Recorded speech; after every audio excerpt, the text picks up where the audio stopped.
I brought my helmet, my plate. Oh! Now, everybody good, Speedy? Yeah, Speedy, okay? My ears are ringing.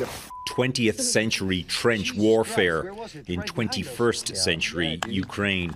At a certain point, everything just becomes like surreal and hilarious, you know? Like I just had to go pee and now there's a 122 millimeter shell flying over my head. Canadian Dave Smith is on leave from Ukraine's armed forces.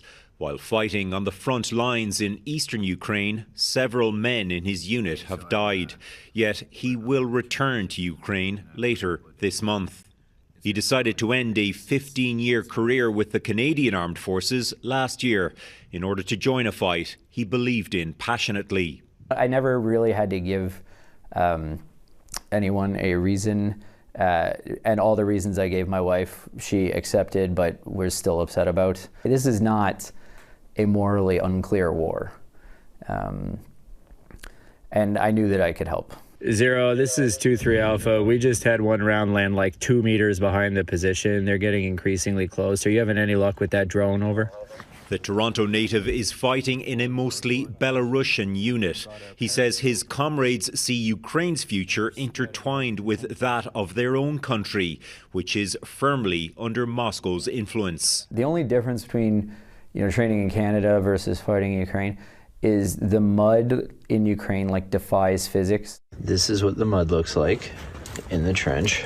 It gets everywhere, it's on everything, it slows you down to the point where neither us nor the Russians can really maneuver. I have told numerous people this back in the Canadian Armed Forces. All those years when I was going through the infantry school, we were always like, this is stupid, we're never gonna do this again. And all the old guys who remembered the Cold War were like, no, you have to practice clearing trenches. And they were right, and I was wrong. It's that simple.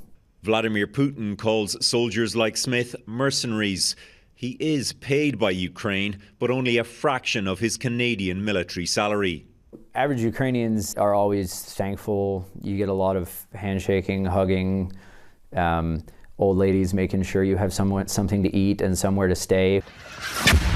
Oh, yeah, they're back. Close. Smith says Canada and the West cannot afford to tire in fighting against Russia's ambitions.